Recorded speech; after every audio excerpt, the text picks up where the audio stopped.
നാളെയെ കൊണ്ടെൻ മനസ്സിൽ ലേശം ഭാരമില്ല. ഓരോ നാളും ദൈവം എന്നെ പോറ്റുന്നു. തന്റെ കൈകളിൽ ഞാൻ ദിനം തോറും ചാരുന്നു. തന്റെ കൈകളിൽ ഞാൻ ദിനം തോറും ചാരുന്നു.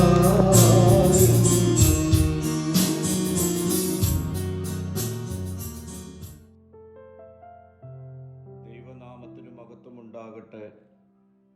ഇന്നത്തെ പ്രഭാത ധ്യാനത്തിനായി വിശുദ്ധ മർക്കോസിന് സുവിശേഷം 10-ാം അധ്യായം 46 മുതൽ 52 വരെയുള്ള വാക്യങ്ങൾ.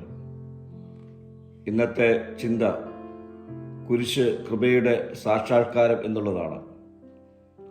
ഇന്നത്തെ വചനഭാഗത്ത് യേശുക്രിസ്തുവിൻ്റെ കൃപ എങ്ങനെ ഒരു മനുഷ്യൻ്റെ ജീവിതം പൂർണ്ണമായി മാറ്റുന്നു എന്നതിൻ്റെ ശക്തമായ സാക്ഷ്യമാണ്. കുരുടനായ ഭർത്യമായി വഴിയരികിലിരുന്ന് ഭിക്ഷ ചോദിക്കുന്നവനായിരുന്നു. ഇന്ന് നമ്മുടെ ആത്മീയ അവസ്ഥയെ ഇത് സൂചിപ്പിക്കുന്നു. പാപം നമ്മെ പലപ്പോഴും കുരുടാക്കി കളയുന്നു.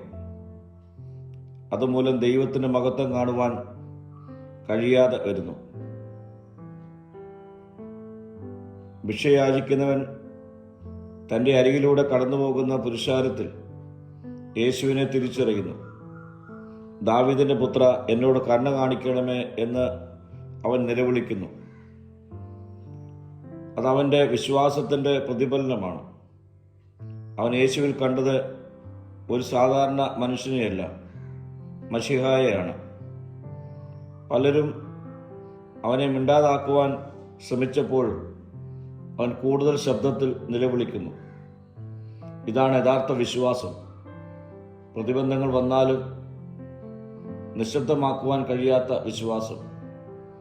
അവിടെയാണ് യേശു പ്രതികരിക്കുന്നത്. യേശു നിന്നു അവനെ വിളിച്ചു. പ്രിയരെ, യേശു നമ്മുടെ നിലവിളി കേൾക്കുന്നവനാണ്. കുരിശിലെ കൃപയുടെ സാരാംശവും ഇതുതന്നെയാണ്. ദൈവം നമ്മെ കാണുന്നു, കേൾക്കുന്നു, പ്രതികരിക്കുന്നു. യേശു അവനോട് ചോദിക്കുന്നത് നിനക്കെന്ത് വേണം എന്നാണ്. അവൻ്റെ മറുപടി, എനിക്ക് കാഴ്ച പ്രാപിക്കണം. ഉടൻ അവൻ കാഴ്ച പ്രാപിക്കുന്നു. പ്രിയരെ, നിന്റെ നിലവിളി കേട്ടാൽ അവൻ നിന്നോട് ചോദിക്കും, മകനെ, മകളെ, നിനക്ക് എന്ത് ആവശ്യം? സൗഖ്യം കിട്ടിയ ഭർത്യമായി തന്റെ മേലങ്കി ഉപേക്ഷിച്ച് യേശുവിനെ അനുഗമിക്കുന്നു. ഇത് ഒരു വലിയ അടയാളമാണ്. പഴയ ജീവിതം ഉപേക്ഷിക്കണം. സുരക്ഷിതത്വം വിട്ട് യേശുവിലേക്ക് വരണം. കുരിശിൻ്റെ കൃപ അനുഭവിക്കുവാൻ നമുക്ക് നമ്മുടെ പഴയ സ്വഭാവത്തെ വിടേണ്ടതായിട്ടുണ്ട്. കുരിശിൻ്റെ കൃപയുടെ സമ്പൂർണ്ണ സാക്ഷാത്കാരം കാഴ്ച മാറ്റത്തിലേക്കും മാറ്റം അനുഗമനത്തിലേക്കും എത്തിക്കുന്നു.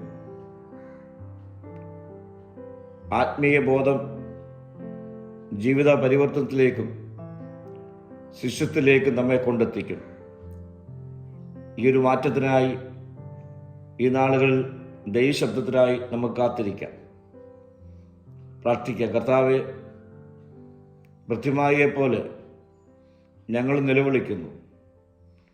ഞങ്ങളുടെ ഉള്ളിലെ കുരുടനെ നീക്കി നിന്റെ കുരിശിൻ്റെ കൃപയിൽ ഞങ്ങളെ പുതുക്കണമേ. മഹത്വം നീ എടുക്കണം. യേശുവിൻ്റെ നാമത്തിൽ തന്നെ. ആമീൻ.